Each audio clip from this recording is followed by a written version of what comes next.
7 horas em ponto, hoje quinta-feira, 22 de abril de 2021. Bom dia. Bom dia a todos, bom dia Álvaro. Justiça determina que Estado construa presídio em Manacapuru no prazo de 2 anos.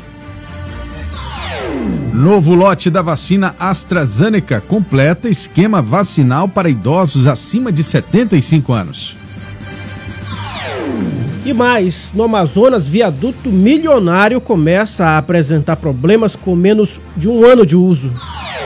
Aprovado na Assembleia Legislativa do Amazonas o auxílio para profissionais da cultura e turismo. E ainda, empresas privadas de Manaus vão poder comprar vacinas direto das fábricas. Na coluna O Poder, vamos discutir se Bolsonaro merece o título de cidadão do Amazonas e toda a polêmica em torno desse assunto que circulou aí nos últimos dias aqui em Manaus. Você também fica por dentro das principais notícias de polícia da noite e madrugada e o trânsito ao vivo. Este é o Jornal da Cidade, o seu Jornal das 7.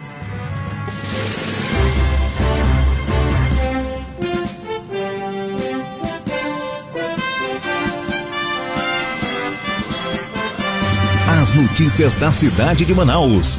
Polícia, emprego, comunidade, as últimas informações do Brasil e do mundo. Começa agora. Jornal da Cidade.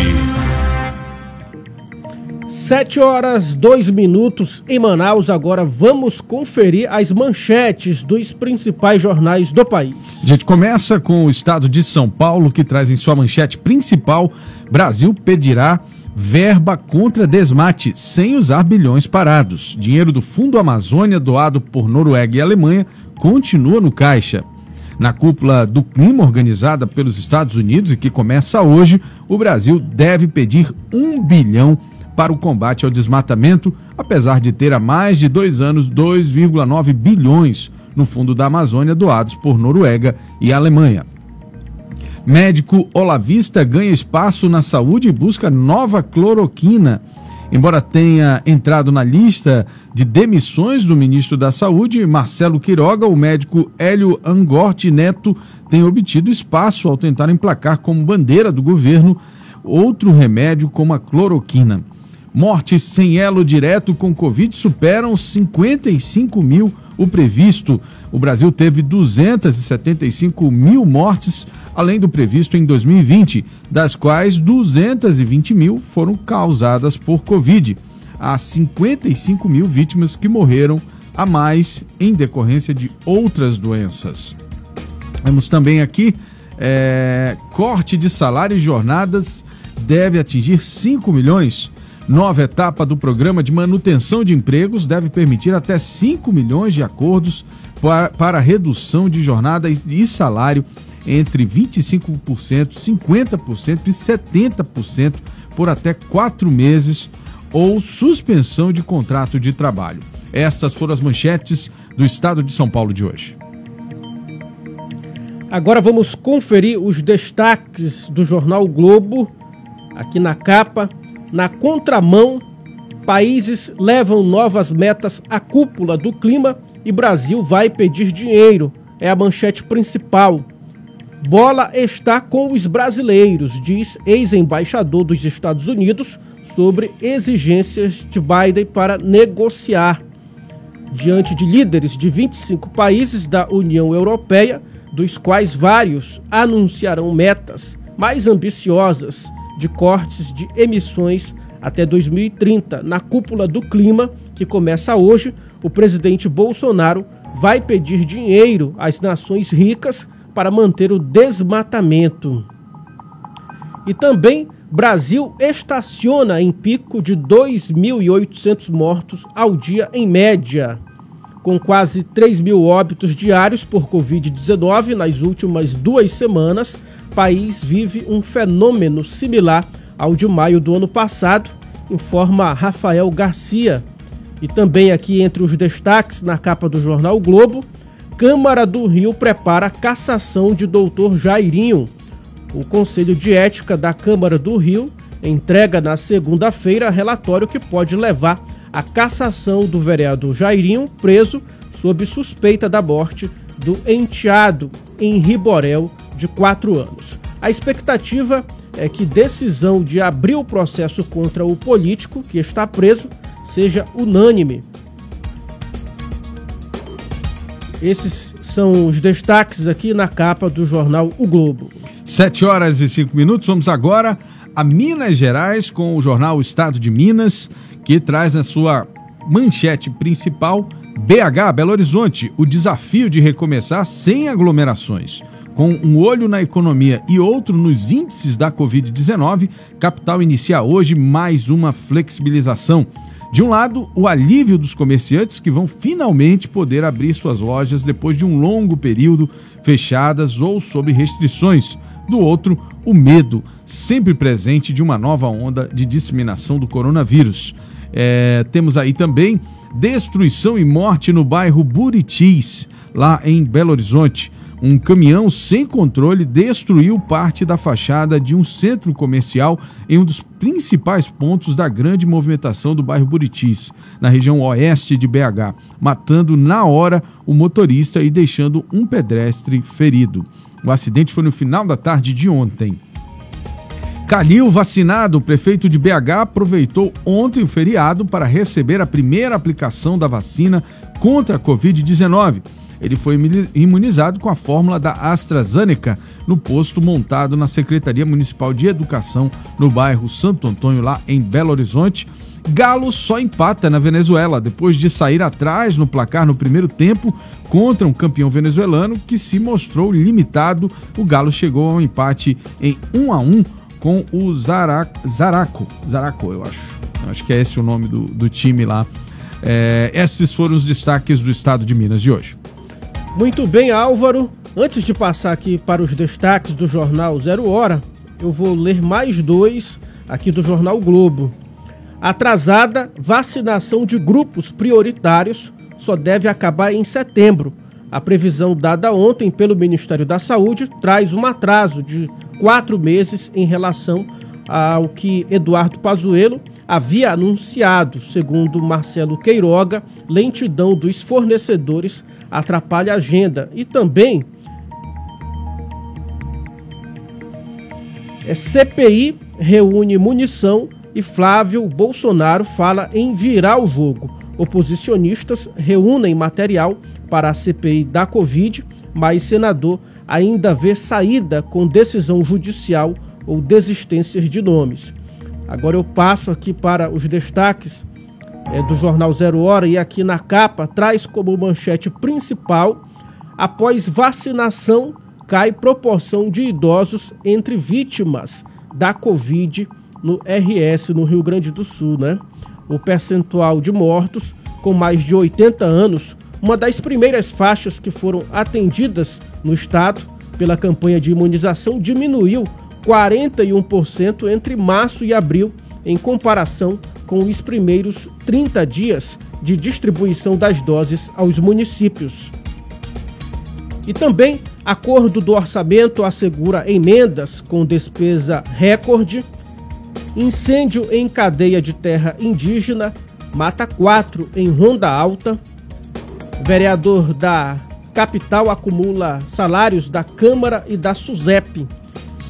E cúpula do clima desafia Brasil a melhorar a imagem externa e a evitar prejuízos econômicos. São os destaques aqui da capa do jornal 0 Hora. Jornal da Cidade. Só o que importa. 7h10 em Manaus. Não vá perder aí o seu compromisso dessa manhã de quinta-feira.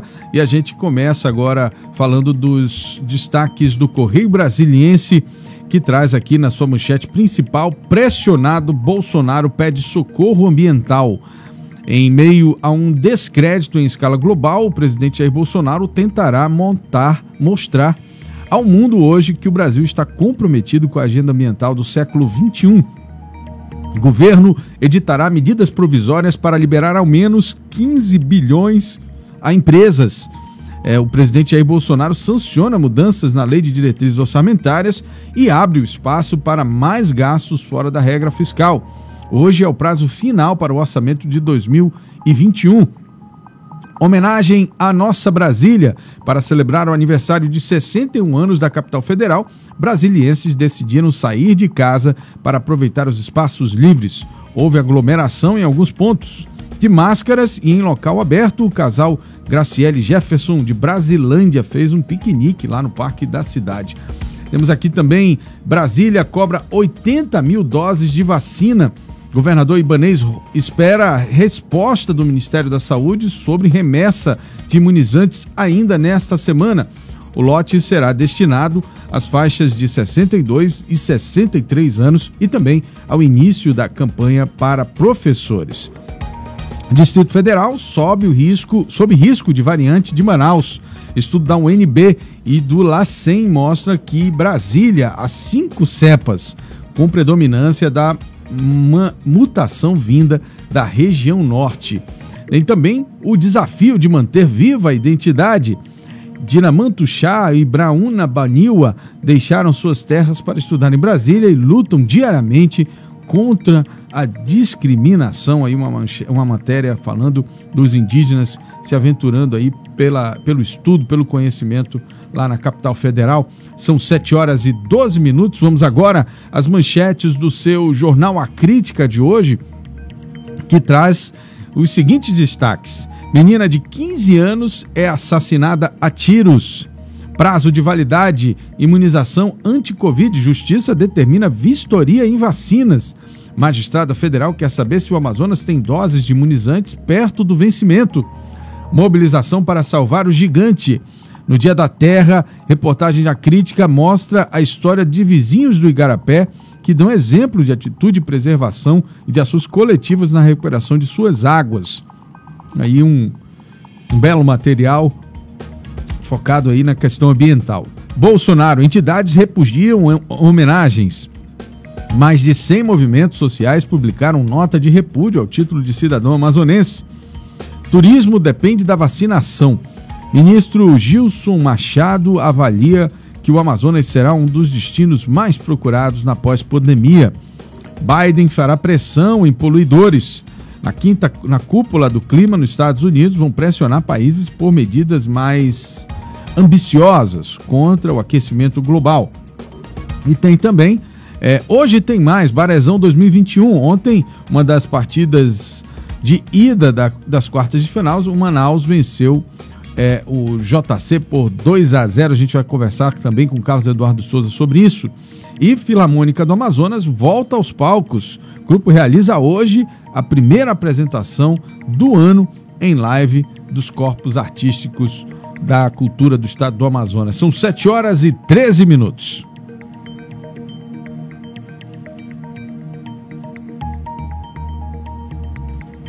Vamos à previsão do tempo, né?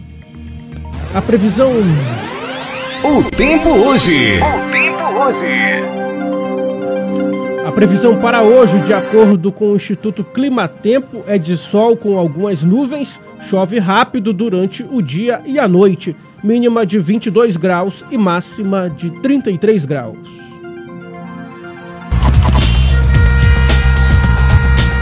Trânsito. Muito bem, a gente vai nesse momento, às 7h14, ao trânsito da cidade de Manaus, conversar com o Carlos Eduardo, o Cadu, que está aqui conosco na manhã de hoje, trazendo as primeiras informações desta quinta-feira. Bom dia, Cadu. Oi, Álvaro Curado, bom dia para o Tiago, um ótimo dia para você que nos acompanha aqui no Imediato, nossos seguidores, um ótimo dia, uma ótima quinta-feira para você. A gente vem trazendo informações do trânsito, viu? Você que vai precisar acessar a Mariupiranga sentido bairro Centro, um pouco de retenção na Bola do Coroado. Os outros trechos aí da Mariupiranga se encontram bons aí para tráfego nessa manhã de quinta-feira, portanto, uma notícia muito boa, né? A Mariupiranga que recebe uma grande quantidade de veículos, muita gente acessa essa via aí para o tráfego nas manhãs aí onde muita gente sai para o trabalho, né? A gente vai também trazer uma informação importante para quem vai trafegar pela Avenida Dom Pedro, próximo ao Colégio La Salle, tem uma obra no sentido centro-bairro. Portanto, é preciso que o motorista fique atento, porque pode haver uma forte retenção ali, porque uma das faixas está ocupada aí pela Águas de Manaus, que vem ultimamente fazendo bastante obras, cavando bastante buraco aí nas ruas, nas principais vias. A gente acaba encontrando também essa situação, esse tipo de obra da Águas de Manaus. Portanto, repetindo a via, Avenida Dom Pedro, próximo ao La Salle, obra no sentido centro-bairro. Quem puder pegar uma via alternativa, né, se puder fugir ali daquele local, vai ter aí um pouco mais de facilidade. Agora, quem não conseguir pegar uma via alternativa, aí vai precisar ter paciência, porque muitos motoristas vão trafegar por essa mesma avenida, Avenida Dom Pedro, próximo ao La Salle, obra da Águas de Manaus no sentido centro-bairro. E uma informação importante que a gente traz para o motorista, viu? Muita gente ontem deve ter recebido aí nas suas redes sociais a informação, aí circularam vídeos do viaduto do Manoa, é uma obra que é nova, viu? Foi entregue aí pela gestão passada, né, para o prefeito atual, que faz alguns ajustes ali naquela obra, e muita gente viu circular alguns vídeos na internet de que esse viaduto estaria liberado. Muitos carros acabaram acessando ali por esse viaduto nos dois sentidos. Só que a Prefeitura de Manaus informou que interditou novamente esse viaduto, que ele passava por período de testes. Inclusive ontem mesmo circulou a informação de que foi uma pegadinha, algumas pessoas foram lá e liberaram o viaduto sem o consentimento da Prefeitura. Os agentes aí do Instituto Municipal de Mobilidade Urbana foram para o local e acabaram interditando novamente o viaduto do Manoa. Portanto, o motorista que passa por aquela região vai encontrar ali, principalmente no sentido de quem vem da Cidade Nova para ir ali para Torquato, Tapajós, para outras áreas ali que vem no sentido bairro centro, vai encontrar aquela forte retenção que afunila ali o trânsito, né? Os motoristas não podem acessar o viaduto no sentido bairro centro, e aí eles precisam cortar ali mais pela direita. E aí há um afunilamento, há um engarrafamento muito forte nessa região do Manoa. Uma informação importante que a gente traz para você, viu, é que há uma denúncia aí de risco, né, de acidente, risco à segurança dos motoristas ali próximo ao complexo viário do São Jorge. Aqui as tampas dos bueiros estão sendo furtadas por viciados em drogas.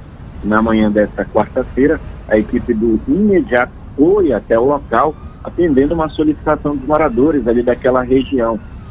Os internautas, né, falaram sobre o risco que os motoristas que passam a atravessar o complexo viário Ministro Roberto Campos, mais conhecido aí como viaduto do São Jorge, o risco que eles correm, né? Esse viaduto, ele interliga a rua João Valério ao bairro do São Jorge, que fica na zona oeste de Manaus.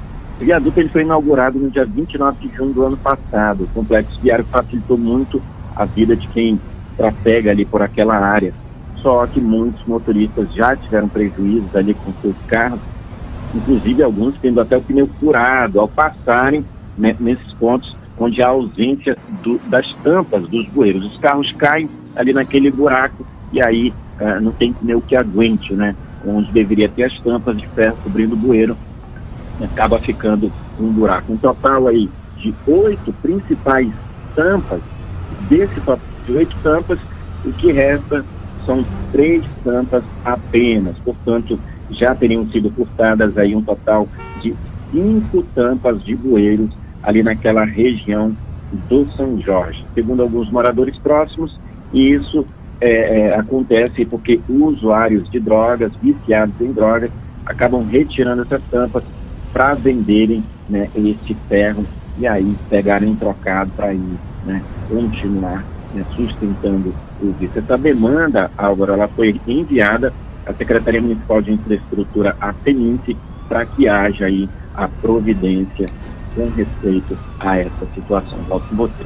Olha, é impressionante a quantidade de problemas que a cidade de Manaus continua a registrar nessas obras de última hora feitas na apagar das luzes da gestão do prefeito Arthur Vigílio. A gente só lamenta e espera imensamente que o Ministério Público faça o seu papel em fiscalizar. Nesse caso dos bueiros, né, a gente recebeu várias denúncias, fotos, inclusive mandamos a equipe lá, exatamente porque as pessoas estavam tendo seus pneus furados, né, e ao chegar lá a gente constatou a situação realmente, né, o pessoal quando passa ali no viaduto tem que passar por cima desse local onde está sem a tampa do bueiro e fura o pneu, né, estoura o pneu de alguns veículos, né? Então assim, você primeiramente que está passando por ali todos os dias, muito cuidado, desacelere, vá devagar, e a prefeitura, a atual prefeitura, tentar fazer de alguma forma que não fique, obviamente, à mercê, né, de pessoas com má intenção, no caso aí drogados, né, que usam esse material para trocar por drogas. Ainda assim, é preciso se registrar a qualidade dessas obras, principalmente porque esse é um tipo de coisa, é um tipo de situação que não deveria ser tão fácil você roubar. Isso é porque a obra não foi feita da forma correta, pensada da forma correta. São 7h21. Trânsito. Secretário. Vamos então agora às informações Covid-19? Covid-19, é isso mesmo. O país registrou 3.157 mortes pela Covid-19 nas últimas 24 horas e totalizou nessa quarta-feira, Álvaro, 380.687 óbitos desde o início da pandemia. Mas eu acho que a gente está com o vice-prefeito da cidade de Manaus na linha já. Alguém me confirma aí, por favor? Tá? Então, sim, ele disse sim. Então vamos conversar aqui sobre essa situação dos viadutos. Hoje, inclusive, tem uma entrevista, uma coletiva que será feita pelo prefeito e o vice-prefeito Marcos Otto, que hoje nos honra aqui com a sua presença, trazendo essas informações na manhã de quinta-feira. Bom dia, prefeito. Bom dia, Álvaro. Bom dia aos ouvintes.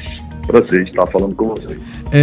Rota, a gente falou de duas situações aqui. Eu queria que a gente primeiro falasse da questão do viaduto do Manoa, né? A gente sabe que essa foi uma obra extremamente criticada no final, no início da sua gestão com o prefeito Davi Almeida, exatamente porque ela foi entregue a toque de caixa e o resultado veio logo nos primeiros dias com os problemas que ela apresentou.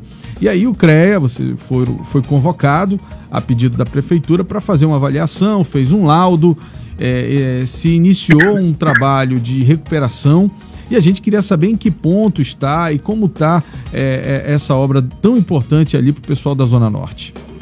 Bom, primeiro que nós somos surpreendidos, né, com a abertura, entre aspas, a liberação do viaduto sem qualquer tipo de autorização da Prefeitura Municipal de Manaus. É bom salientar que essa obra foi inaugurada dia 31 de dezembro, mas até hoje ela não foi repassada para a Prefeitura exatamente por conta das diversas irregularidades que ali foram constatadas.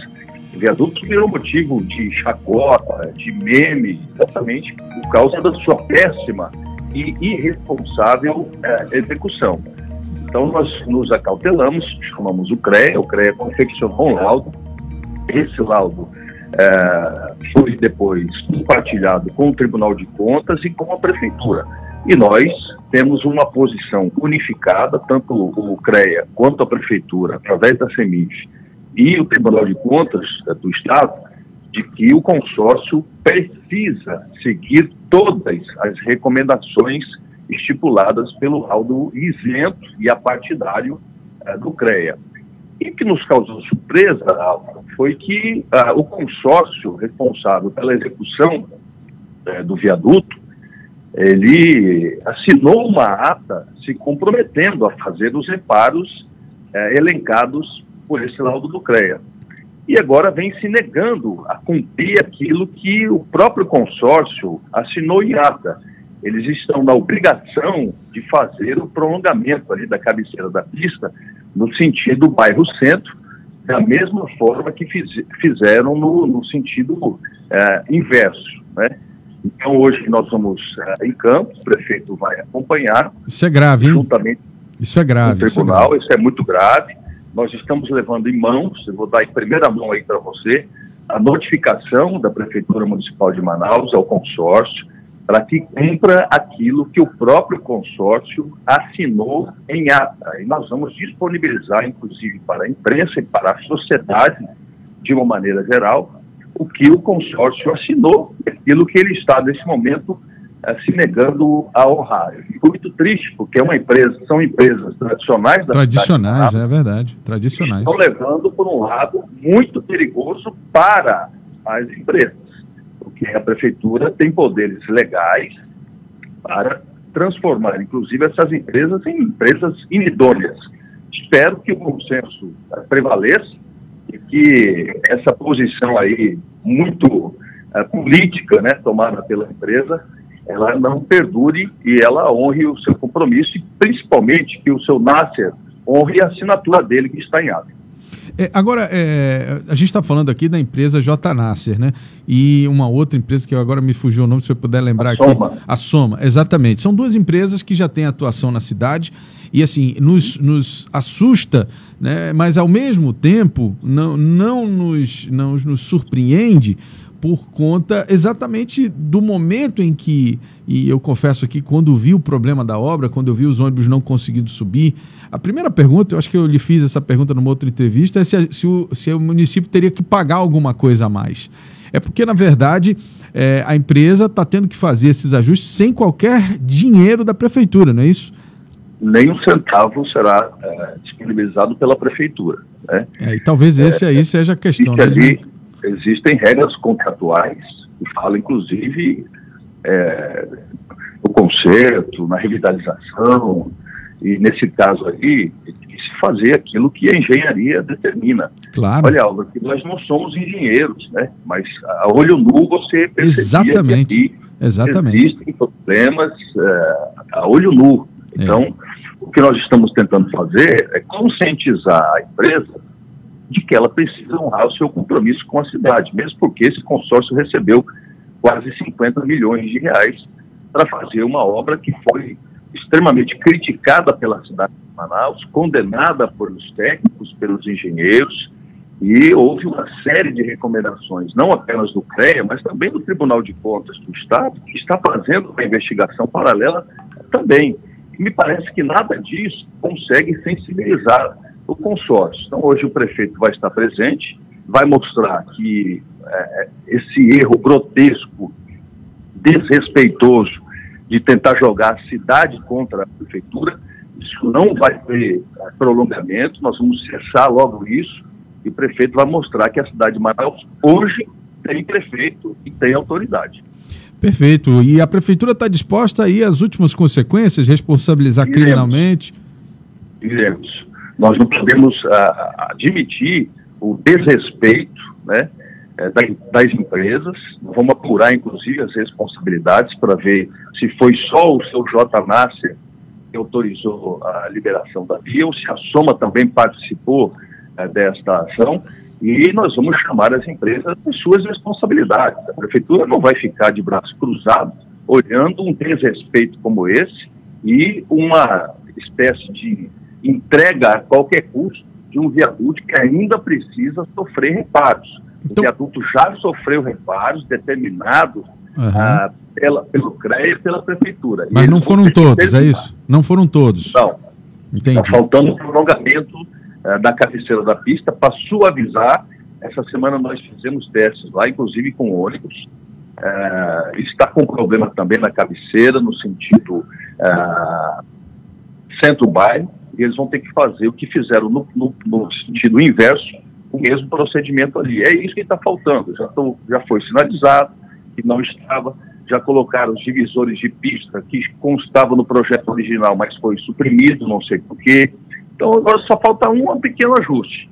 Nós vamos procurar todos os caminhos legais, de forma administrativa, para que agora esse pequeno reparo também possa ser feito. Senão, nós vamos dar outras alternativas, mas, obviamente, sempre levando em consideração aquilo que a Prefeitura dispõe de sanção. Tá certo, conversamos aqui com o vice-prefeito da cidade de Manaus, Marcos Rota. Obrigado pela sua participação aqui no Jornal da Cidade.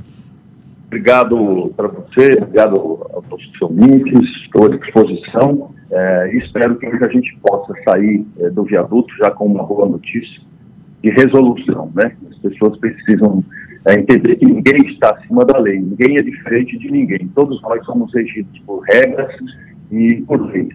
E tomara que aqueles que assinam o documento que tenham a humildade para honrar aquilo que assinou. Obrigado, Alton. Bom dia a você. Bom dia, 7h30, então eu queria só fechar aqui com vocês esse assunto, só para você entender, você que está entrando agora, o que aconteceu. Começou a circular imagens do viaduto funcionando. Muito bem, o vice-prefeito está dizendo aqui, e disse aqui claramente que isso não foi uma ação da prefeitura, que na verdade foi uma ação das empresas numa tentativa de a qualquer custo entregar a obra sem que sejam feitos todos os ajustes aos quais elas se comprometeram naquele documento que foi assinado junto com o CREA, não sei se você lembra, há uns 2-3 meses atrás, depois que o CREA fez o levantamento dos erros e dos problemas da obra. É inadmissível que se ignore isso, porque, como disse o vice-prefeito, o problema estava ali a olho nu. Era só você tirar uma foto do viaduto e você ia ver a quantidade de erros na obra sem precisar ser engenheiro. Muito bem. Hoje, então, foi dito aqui em primeira mão que a empresa, o consórcio de empresas formado pela Soma e pela JNasser, esse consórcio será notificado oficialmente para que cumpra o acordo que foi realizado com a Prefeitura de Manaus, já na gestão do prefeito Davi Almeida. Lembrando que essa obra foi entregue a toque de caixa no final da gestão do prefeito Arthur. A obra foi 99% paga, né? Ou seja, foi completamente paga, mais de 50 milhões, como disse o vice-prefeito agora para nós aqui ao vivo. Então, a cidade de Manaus, ela precisa entender o que está acontecendo. Foi uma obra mal feita, que foi paga pela gestão anterior, foi feito um acordo com a atual prefeitura para que essa obra fosse ajustada sem qualquer dinheiro a mais, sem qualquer aditivo, sem nenhum gasto a mais para a cidade de Manaus. A empresa, o consórcio de empresas, realizou alguns ajustes, como foi reconhecido aqui pelo vice-prefeito, mas decidiu, por conta própria, reabrir o viaduto, né? Depois veio com uma nota dizendo que era teste, etc. e tal, mas decidiu reabrir o viaduto sem qualquer anuência da Prefeitura de Manaus. Essa obra não foi entregue ainda, isso já foi dito também aqui, ela não foi entregue, porque isso é um ato que precisa ser feito, que é o recebimento da obra, seja qualquer obra que seja, a empresa de engenharia, ela assina um termo de entrega dessa obra. Essa obra não foi entregue à cidade de Manaus, né? Então ela continua sob a responsabilidade e sobre as leis do contrato de realização de obra com essas duas empresas responsáveis. Muito bem. Hoje a gente vai saber se a empresa vai concluir aquilo que foi acordado ou não. Isso foi falado aqui em primeira mão pelo prefeito, o vice-prefeito da cidade de Manaus, Marcos Rota, e daqui a pouco o prefeito Davi Almeida também vai falar em coletiva sobre isso lá no viaduto, porque é inadmissível que a cidade de Manaus, o Ministério Público, os órgãos de controle aceitem a gente pagar 50 milhões num produto, que é uma obra pública, e essa obra não funcionar, não servir para nada, se não tiver que fazer ajustes, né? Então, a gente vai aguardar o resultado, que é saber se a empresa vai aceitar essa notificação administrativa, por enquanto, né? E como disse aqui o vice-prefeito, estão dispostos aí a ir às últimas consequências para que a cidade de Manaus não sofra e não tenha que aceitar uma obra mal feita de 50 milhões de reais. 7h34. Jornal da Cidade. Agora sim, vamos às informações do Covid aqui no Amazonas e no país, que registrou 3.157 mortes pela Covid-19 nas últimas 24 horas e totalizou nesta quarta-feira 381.687 óbitos desde o início da pandemia. Com isso, a média móvel de mortes no Brasil nos últimos 7 dias chegou a 2.787. Em comparação à média de 14 dias atrás, a variação foi de menos de 1%, indicando tendência de estabilidade nos óbitos decorrentes da doença. Agora, 4 estados estão com alta nas mortes, entre eles estão o estado do Rio de Janeiro, Ceará e Acre. 13 estados apresentam estabilidade no quadro de mortes diárias. O Amazonas registrou 671 novos casos de Covid nas últimas 24 horas e chegou ao total de 365.433 casos confirmados. O estado também confirmou mais 23 mortes por Covid-19, sendo 6 ocorridas nas últimas 24 horas. O total de vidas perdidas chegou a 12.454. E de acordo com o boletim da FVS, mais de 54% dos casos de Covid estão registrados no interior do estado do Amazonas. O Amazonas, infelizmente, ainda se encontra na fase laranja, que corresponde à classificação de risco moderado para a transmissão da doença.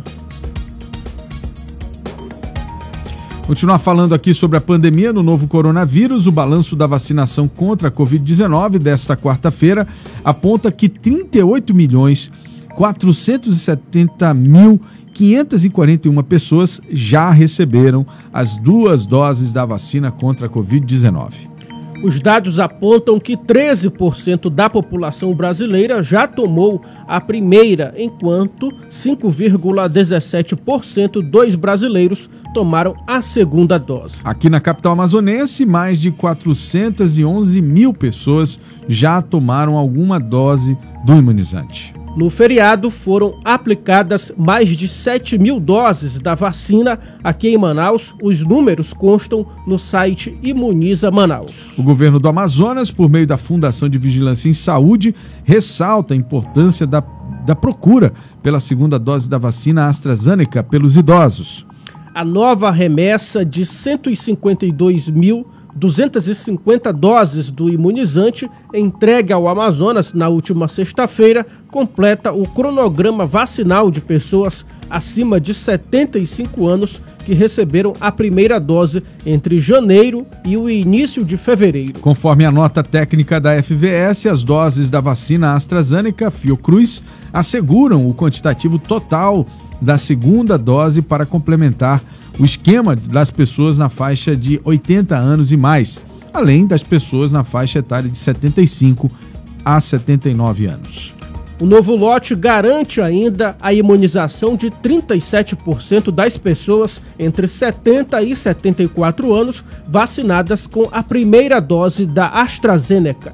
O quantitativo também assegura a segunda dose para a imunização total de 67% das pessoas de 65 a 69 anos vacinadas com as 78 mil vacinas entregues na quinta remessa, entre os dias 24 e 25 de fevereiro deste ano. Agora às 7 horas e 38 minutos em Manaus, ainda falando sobre a vacina, a juíza Jaisa Frache, titular da primeira vara da Justiça Federal no Amazonas, determinou vistorias nas câmaras frias, na Fundação de Vigilância em Saúde do Amazonas, nas salas de vacina e nos locais de armazenamento da Secretaria Municipal de Saúde, para verificar os estoques e a validade dos imunizantes contra o novo coronavírus. A equipe de auditoria designada pela magistrada também deve verificar a documentação de recebimento e respectiva entrega dos lotes aos municípios amazonenses. De acordo com a manifestação da juíza, as auditorias devem ser realizadas nesta quinta-feira e amanhã, no horário entre 8 da manhã e 6 da tarde. Jornal da Cidade. E a gente lembra, Álvaro, que houve várias informações, denúncias, inclusive por parte do deputado federal Marcelo Ramos, do PL, pelo Amazonas, de que haviam aí imunizantes prestes a vencer. Então, por isso, essa manifestação aí da juíza também. Muito bem, vamos agora falar de auxílio emergencial, né, Tiago? Os auxílios emergenciais para cultura, turismo e esporte foram aprovados na quarta-feira. Isso, na Assembleia Legislativa do Amazonas. Os projetos de lei chegaram à Casa Legislativa por meio de mensagem governamental do governador Wilson Lima. De acordo com o projeto de lei, o benefício de caráter provisório será concedido pelo período de 3 meses, no valor de R$ 200 a cada mês, para aproximadamente 1.600 pessoas ligadas aos setores no estado. Enquanto isso, a Caixa Econômica Federal libera hoje o Auxílio Emergencial 2021 para os nascidos em agosto. Este será o 8º pagamento do ciclo 1 da nova rodada de auxílio federal. O benefício será disponibilizado na conta digital do aplicativo Caixa Tem. O banco já liberou os pagamentos para os nascidos de janeiro a julho. O calendário de crédito em conta digital segue até o dia 22 de agosto. O valor médio do auxílio será de R$ 250, com 2 exceções. Mulheres chefes de família, que receberão o valor de R$ 375, e as famílias unipessoais, que receberão aí o valor de R$ 150. Agora 7h41 em Manaus. Mudando de assunto, a gente tem mais uma decisão judicial aqui, Álvaro. A juíza da primeira vara da comarca de Manacapuru, Aline Kelly Ribeiro, julgou parcialmente procedente pedidos do Ministério Público do Estado e determinou que o Estado do Amazonas construa e entregue em funcionamento, no prazo de 2 anos, uma unidade prisional para cumprimento de pena em regime fechado e para custódia de presos provisórios no município. A unidade deverá ter capacidade de 286 vagas. Na sentença, a juíza Aline Kelly reiterou que o Estado do Amazonas tem se omitido em cumprir as liminares anteriores concedidas em processos e estipulou multa que varia de R$ 50 mil a R$ 100 mil ao dia por eventual descumprimento das determinações contidas na decisão. Os valores deverão ser destinados ao fundo penitenciário. A magistrada determinou ainda que o Estado do Amazonas disponibilize, no mínimo, 58 agentes penitenciários ou terceirizados para prestar serviços na unidade prisional de Manacapuru e que deixe de custodiar presos provisórios, condenados ou a qualquer título na Delegacia de Polícia Civil do município. Na sentença, a magistrada determina também que o Estado do Amazonas não se utilize de servidores e equipamentos da Polícia Civil e da Secretaria de Segurança, inclusive e especialmente instalações físicas, armamentos e viaturas em atividades estranhas às atribuições constitucionais da Polícia Judiciária. No prazo máximo... Polícia. Vamos então voltar aqui com o Cadu, trazendo aí um resumo do feriado de Tiradentes e também da noite, madrugada de quinta-feira. Sei que ontem, Cadu, foi um dia complicado. Tivemos 3 homicídios, eu acho, só na tarde de ontem, não é isso? Isso mesmo, Álvaro, uma quinta-feira, uma quarta-feira, num feriado com bastante movimentação na área policial. A gente traz bastante ocorrências, viu? Já na madrugada a gente traz a informação que agentes da base Arpão apreenderam mais de 7 quilos de drogas escondidas em uma embarcação. Isso aconteceu na madrugada de quarta-feira. Policiais da base Arpão apreenderam 7 quilos de maconha e pasta base de cocaína em uma embarcação no município de Quari. O município fica a 363 quilômetros daqui da capital. A ação foi registrada durante fiscalização aos barcos que navegam pelo rio Solimões. A apreensão representa um prejuízo aí, estimado aí pela polícia em R$ 90 mil ao crime. Por volta das 5 horas da manhã, os policiais abordaram essa embarcação Estrela de Davi. Ela vinha de Tefé para Manaus durante a revista da cadela policial Jade, que é da Companhia Independente de Policiamento com Cães, o CIP Cães. Aí as equipes realizaram essas buscas aí no convés principal desse barco, próximo a um veículo. Um aparelho de ar-condicionado foi encontrado com 4 tabletes de entorpecentes escondidos nesse aparelho de ar-condicionado. Em seguida, a cadela indicou aos policiais que no porão da embarcação, dentro de aparelhos de micro-ondas e TV, inclusive, estavam escondidas mais 4 tabletes de drogas. Após a verificação das câmeras de segurança, os policiais identificaram um homem entregando essas encomendas ainda no município de Tefé. Portanto, o narcotráfico aí que é muito forte aí no Rio Solimões, né? E aí utilizam desses meios para esconder a droga, para fazer a passagem dela. Agora que existe a base Arpão, né? Eles estão tentando esconder as drogas até em eletrônicos e eletrodomésticos. A gente vai falar também da prisão de homicida. Foi o Fábio Lima de Souza, ele foi preso por policiais da 18ª Cifom, após se exibir para o primo dele, dizendo que teria matado o seu próprio amigo, identificado como Diego. Ele matou o amigo a facada. Essa vítima foi morta na tarde de ontem, na Avenida Silves, que fica no bairro Crespo, zona sul de Manaus. O suspeito do homicídio estaria com uma mulher e a vítima dentro de uma casa que fica no Crespo, quando houve aí uma discussão acalorada entre eles. O Fábio, que é o suspeito, teria se armado e esfaqueado o Diego, que acabou morrendo ali mesmo, nessa casa abandonada, que, de acordo com vizinhos, é utilizada por viciados em drogas.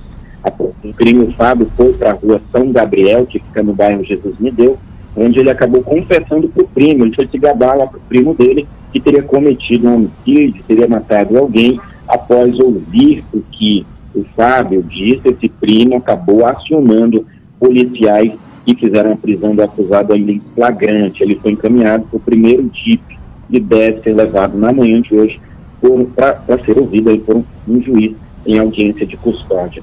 Na rua Henri Levi, no Morro da Liberdade, ainda na zona sul de Manaus, a Rocan conseguiu achar o veículo utilizado por pistoleiros que executaram um rapaz conhecido pelo apelido de Castelinho.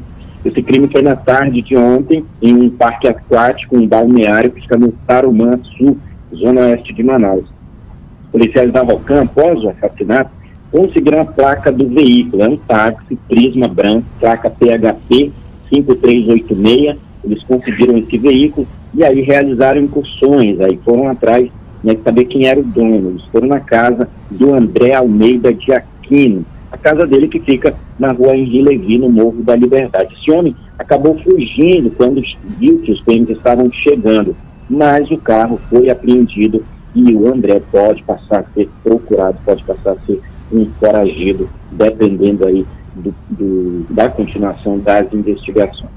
O Fred Marinho de Souza, de 33 anos, o Stefson Oliveira da Silva, de 35, e o Lucas Valente de Freitas, de 20 anos, foram atingidos com disparos de arma de fogo pelo corpo na noite de ontem.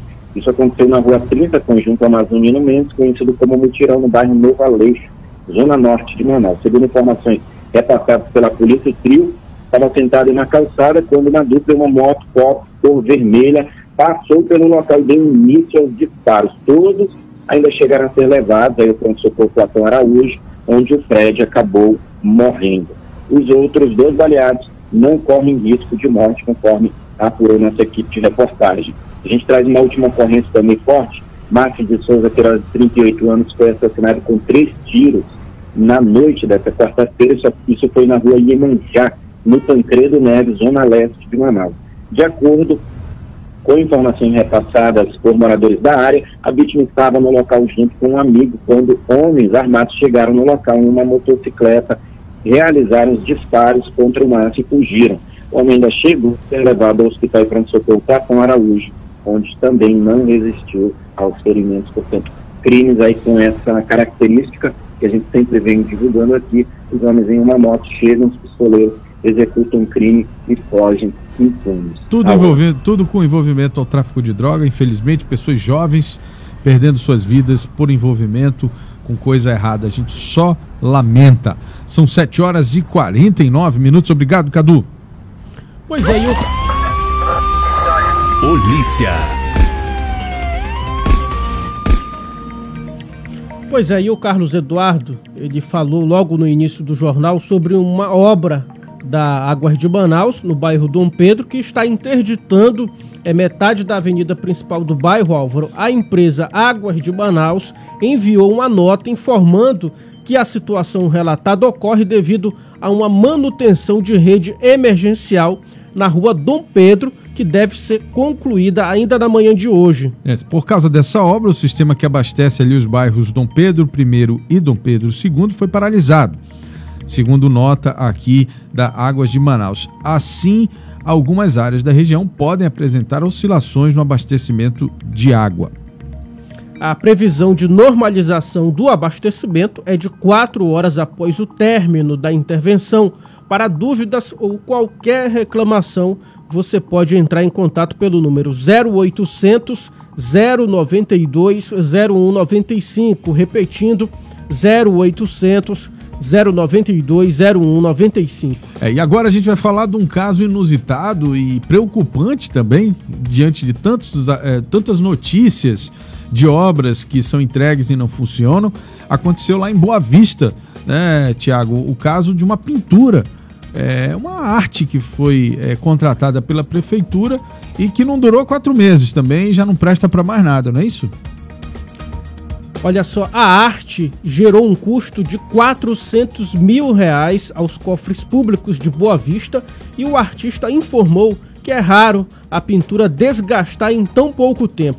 O artista, o Eduardo Cobra, conhecidíssimo aí nessas pinturas de rua, pinturas de parede em ruas e tal, informou que a equipe vai restaurar a obra já nessa próxima semana. Vamos esperar. Desmanchou aí em menos de 4 meses, né? Eduardo, de 45 anos, informou ter problemas pulmonares desenvolvidos pela intoxicação de tintas e por isso evita contato para não ser contaminado pela Covid-19. Pois é, e olha só o que é interessante, né? Ou seja, ele não fez a obra, ganhou R$400 mil, não foi só o nome dele. Então o artista não pode fazer o trabalho presencialmente porque, segundo ele, tem problemas aí de intoxicação, né? E no muro de 180 metros, e ele agora está em isolamento, segundo a nota do próprio artista. Ainda não é possível afirmar uma causa para o desgaste rápido da pintura, de acordo com Cobra. É necessário, Álvaro, uma análise mais apurada para poder afirmar o motivo. Segundo o mesmo, a deterioração, né, da pintura pode ter ocorrido pelo excesso de sol e chuva. Bom, a Prefeitura de Boa Vista, que é a responsável pela obra, disse que vai avaliar a situação e não descarta aí a hipótese de que a obra teria sido afetada pela exposição ao sol e também pelo grande volume de chuvas na capital e a umidade no muro. Mas isso é comum, né? Quem pinta na rua sabe, né? Aqui, por exemplo, ao lado do Manauara Shopping, nós temos um muro gigante, todo pintado, e não é a chuva nem o sol que causam qualquer deteriorização, continua lá bonitinho. 7h53. A Assembleia Legislativa do Amazonas corrigiu a lista de votação nominal sobre a matéria que aprovou no plenário o título de cidadão amazonense ao presidente da República, Jair Bolsonaro. Bruno Mazieri vai discutir agora sobre isso na coluna O Poder. O Bruno já está na linha conosco. Bom dia, Bruno. Bom dia, Tiago. Bom dia, Álvaro. Bom dia a você que nos acompanha aí nesta quinta-feira. É isso mesmo, Tiago. Então, depois de toda a polêmica ocorrida na terça-feira em torno aí dessa votação que concede o título de cidadão do Amazonas ao ex-presidente presidente da República, Jair Bolsonaro. Já quer destituir o presidente, Bruno. Tu já queres destituir o presidente, Bruno. É porque eu tenho uma outra informação para te dar que trata do ex-presidente envolvendo o delegado Péricles. Eu já então te dizer o que é. Vamos lá. É porque eu anotei aqui do lado. Enfim, toda a polêmica envolvendo aí esse título de cidadão do Amazonas ao presidente da República, Jair Bolsonaro, começou a rolar uma lista, né, na internet aí de possíveis deputados que haviam concordado com a propositura do delegado Péricles. E aí que a Assembleia teve que vir a público e dizer que nem todos os deputados que estavam nessa lista participaram da votação. Então ficou claro que Adjunto Afonso, Abdala Praxe, Cabo Maciel, doutora Maiara Pinheiro, Fausto Júnior e Nesme Aziz não votaram juntamente com os demais, para que o título de cidadão do Amazonas fosse aprovado. Além deles, o deputado Serafim Corrêa votou contra e o deputado Denilson Chagas se absteve de votar sobre a propositura. O que é interessante a gente discutir aqui é o seguinte, né? O quanto uma situação dessa ganha uma proporção nesse sentido. E a gente precisa explicar o contexto disso, né? A verdade é que existe, obviamente, o interesse político de alguns deputados em agradar o presidente da República, né? Quem não quer agradar o presidente da República, né? Seja ele quem for, né? Assim como o Lula foi agradado à época em que era presidente. Eu acho que foi o deputado Sinésio Campos, né? Que deu o título fez a propositura na época. Agora tem também, né, Bruno, tanta gente que recebe esse título de cidadão do Amazonas e que assim, a gente não conhece assim, os feitos pelo Estado, que a gente não se assusta, né? Banalizou, né, Álvaro? Não se assusta, virou uma coisa de agrado político, né? Na verdade, o sentido que é de você transformar alguém em cidadão do Amazonas pelos serviços, pela presença no Estado, pela história de vida aqui e tal, acabou, né? A questão é só mesmo política.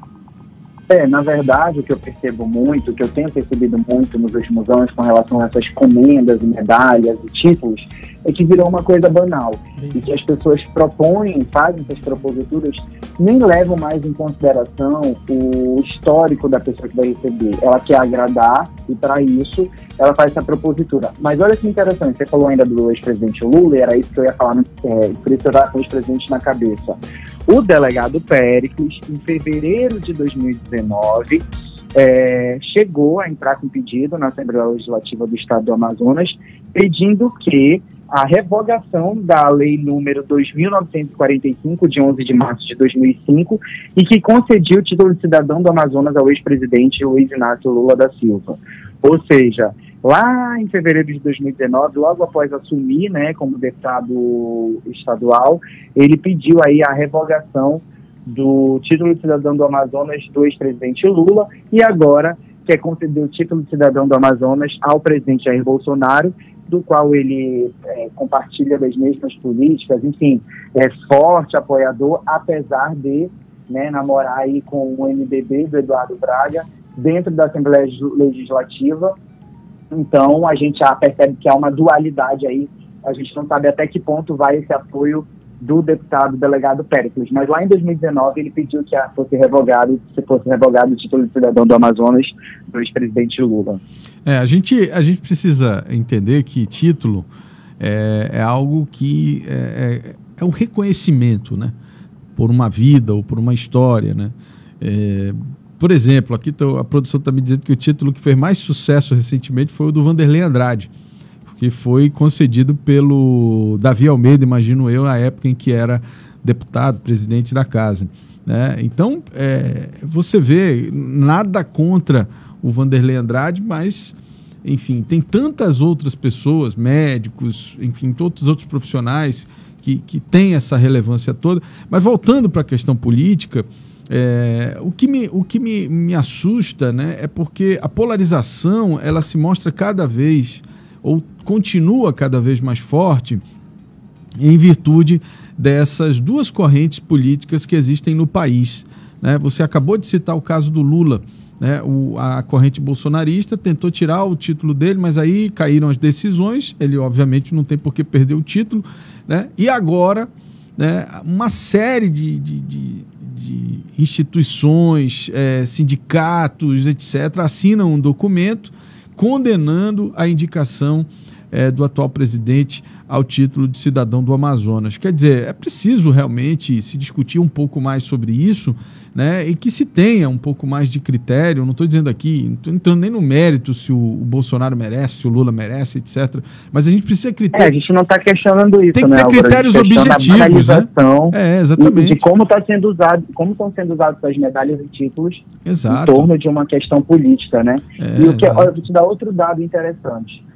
O Denilson Chagas, lá em setembro de 2020, a gente no meio da pandemia, todo mundo aí está preocupado com isso, ele fez uma propositura de conceder também o título de cidadão do Amazonas ao cantor Wendel Pinheiro. O Wendel, para quem não sabe, é lá da cidade do interior do Pará, de Óbidos, e fez sucesso aqui em Manaus, faz sucesso no Amazonas, tocando pagode, samba e tudo mais. E como você disse, nada contra a Wendel Pinheiro, muito pelo contrário, é uma artista excepcional. Mas até que ponto a gente está concedendo essas honrarias e esses títulos no estado do Amazonas? A gente, em plena pandemia, e as pessoas preocupadas em sugerir títulos e medalhas e comendas. Enfim, é algo para se pensar. Bom, esse título certamente será entregue na sexta-feira, quando acontecerá a inauguração ali da segunda parte do complexo, né, do Vasco Vasquez, ao lado do estádio. Então o presidente vem para a inauguração e, pelo que tudo indica, essa comenda será entregue ao presidente da República nessa oportunidade. Mas é isso, né? São 8 horas. Obrigado pelas informações, Bruno, que a gente já está aqui no avançado já aqui. Obrigado, Álvaro. Obrigado, Thiago. E até amanhã, se Deus quiser. 8 horas em ponto. Pois é, Álvaro. E rapidamente... com Bruno Mazieri. E rapidamente aí sobre esse assunto que a gente estava falando, diversos movimentos sociais repudiam a concessão do título cidadão do Amazonas ao presidente Bolsonaro. Eu tenho aqui, em uma nota, os movimentos sociais dizem que o ato causa estranheza e é uma afronta à sociedade amazonense diante do descaso do governo federal no enfrentamento à pandemia da Covid-19 no estado. Tudo política. 8 horas e 1 minuto. Vamos falar aqui de economia agora. Valores dos produtos da cesta básica na capital, de acordo com o site Busca Preço da Cefaz. A lata da conserva bovina de desfiar está custando a partir de R$ 6,50. O maior preço apresentado no site Busca Preço é de R$ 12,30. Nós vamos falar sobre o produto essencial na cesta básica, que faz parte do material de limpeza. De acordo com o site Busca Preço, o quilo do sabão em pó está custando a partir de R$ 4,50. O maior valor chega até R$ 14. Se quiser também acompanhar o preço dos produtos da cesta básica, é só acessar o site Busca Preço Cefaz. Os preços são de quase todos os supermercados da cidade. Geração Digital, com Bruninho Rodrigues. E ele está aqui de volta conosco. Cadê o BG do Bruno aqui? Estão colocando o BG de notícia. Bom dia. Bom dia, Bruno. O que você traz de novidade do mundo? O que você traz do mundo digital pra gente aqui, compartilhar com o pessoal? No nosso último encontro, a gente falou sobre 2 aplicativos para gerar o conteúdo para as redes sociais. E hoje nós vamos falar sobre como você impulsionar esse conteúdo que você produz para sua empresa ou até para sua rede social pessoal, para as pessoas que ainda não estão acessando a sua rede social. Não adianta você criar uma grande festa, um grande evento, se as pessoas não vão no seu evento. As redes sociais, elas são basicamente isso, só que no mundo digital. E hoje eu vou falar sobre uma plataforma importantíssima para você que quer trabalhar o seu Instagram e o seu Facebook, mas agora gerando um conteúdo pago. Qual é essa plataforma, Bruno? Nós vamos falar hoje sobre o Facebook ADS e o Instagram ADS, que é uma plataforma do Facebook Business, que trabalha diretamente com os patrocínios, as publicações pagas. E aí a gente faz uma importante informação, é de que você, quando gera um conteúdo na sua rede social, você tem um público específico para ela. Se você não consegue alcançar esse público de forma orgânica, essa plataforma ela chega para resolver a sua situação. Então, assim, você com um custo baixíssimo, você consegue alcançar ali 1.000, 2.000, 5.000 pessoas somente do público objetivo que você quer trabalhar. É o famoso impulsionamento, né? Isso, exatamente. É utilizado bastante por empresas que estão entrando hoje no campo digital, por políticos e todas as plataformas que estão adentrando nas redes sociais. Ela foi muito utilizada agora nas últimas eleições, porque foi liberado esse tipo de patrocínio, e ela está sendo muito utilizada agora também nesse período de pandemia, por conta das empresas que saíram do campo físico e entraram no campo digital, para tentar se manter nesse meio. Ou seja, uma substituição das ações de marketing, né? Que por conta da pandemia acabaram sendo potencializadas porque você não tem mais como fazer aquela ação na pandemia, ação física, né? Você acaba sendo levado a investir nessas modalidades de marketing digital, não é isso, Bruno? Exatamente. Imagina só, uma empresa antes, para fazer uma divulgação, ela teria que contratar ali no mínimo umas 5 pessoas para ir para as ruas, distribuir panfleto, fazer uma pesquisa de mercado, estupidamente nas ruas. Tá certo. Bruninho Rodrigues, obrigado pela participação aqui. Como é que o pessoal te... A Corregedoria Geral de Justiça do Amazonas informa a comunidade que vai retomar na primeira semana de maio os serviços presenciais de entrega de certidões a cidadãos sem recursos para arcar com os custos de segunda via em um cartório. O setor de certidões da Corregedoria é responsável pela gratuidade das segundas vias de registro civil de pessoas naturais como nascimento, casamento e óbito. Pois é, o serviço presencial, segundo a Corregedoria, havia sido interrompido provisoriamente em decorrência da necessidade do distanciamento social decorrente da segunda onda da pandemia de Covid-19. E a retomada das entregas desses documentos será realizada mediante o agendamento prévio dos requisitantes, que deve ser feito pelo aplicativo Telegram. Veja só, olha só, anota o contato aí do Telegram para fazer o agendamento, é o 98503 0648, repetindo, 98503 0648. O canal via aplicativo Telegram está disponível à comunidade há aproximadamente um ano e os contatos para pedidos de certidões, solicitação de informações e orientações diversas sobre o serviço deve ser feito pelo cidadão de segunda a sexta-feira, de 8 às 14 horas. Momento do Esporte, com Carlos Eduardo Souza. Carlos Souza, meu amigo, como é que foi aí o meio de semana, na verdade a gente está com essa ideia de final de semana, meio de semana do Barezão, hoje continua, né? No feriadão de 21 de abril, né? 2 jogos ontem, tivemos a vitória do Manaus sobre a equipe do JC lá na cidade de Itacoatiara, uma excelente vitória do Manaus, dá um passo importante para a classificação para a próxima fase, visto que ele já joga por 2 resultados iguais por ter a melhor campanha. E fazendo 2-0, dá um passo gigantesco aí para a próxima fase. Os gols foram do Erivelto e também do Luiz Fernando.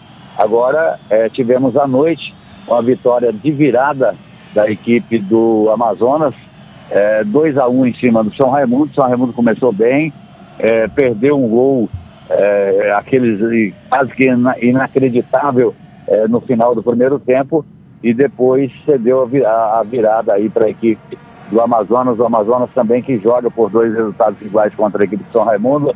O jogo da volta acontece no domingo na própria Colina. E hoje nós vamos ter 2 jogos também, né? O Princesa dos Solimões enfrenta lá na cidade de Itacoatiara a equipe do Penarol, enquanto que o time do Nacional enfrenta na Colina às 7h30 da noite a equipe do Clipper, né? São 2 jogos interessantes aí do campeonato amazonense desse meio de semana, e aquelas equipes que saem na frente já dá um passo importante aí, porque tem o jogo da volta, né? No fim de semana, e a gente já tem a definição aí das semifinais do Barezão 2021, Álvaro. Certo. Obrigado, Carlos Eduardo Souza, pelas informações do nosso futebol. Tá certo, Álvaro. Um abraço, bom dia para todos. Bom dia. Momento do Esporte, com Carlos Eduardo Souza. Muito bem, são 8h10. Você acabou de acompanhar o Jornal da Cidade, o seu noticiário das 7 da manhã, de segunda a sexta, aqui no site Imediato. Esta edição teve a apresentação de Álvaro Corado e Tiago Gonçalves. E continue nos acompanhando, curtindo, compartilhando e comentando. Operação de áudio de John Andrew, produção e edição de Jonathan Souza, apoio técnico de Marcos Mendonça e Pablo Medeiros. Lembrando a você que está nos assistindo nesse momento e quiser ouvir através da nossa rádio, a rádio ZLZN, é só baixar o aplicativo na Google Play, não é isso? Isso. É que eu me confundo com Apple Store, Apple Play, enfim. É na Google Play. Nós já temos aí o aplicativo para o Android disponível para você instalar no seu celular e poder ouvir de qualquer lugar do mundo, do planeta, do universo. Nesse momento para Android, né, Álvaro? Android, depois vai vir o da Apple. Todo esse conteúdo é produzido pela equipe da Rede Norte Digital. Obrigado pela sua audiência. Uma excelente quinta-feira. A gente vai estar de volta aqui no mesmo horário, às 7 horas da manhã, aguardando você. Até lá. Jornal da Cidade.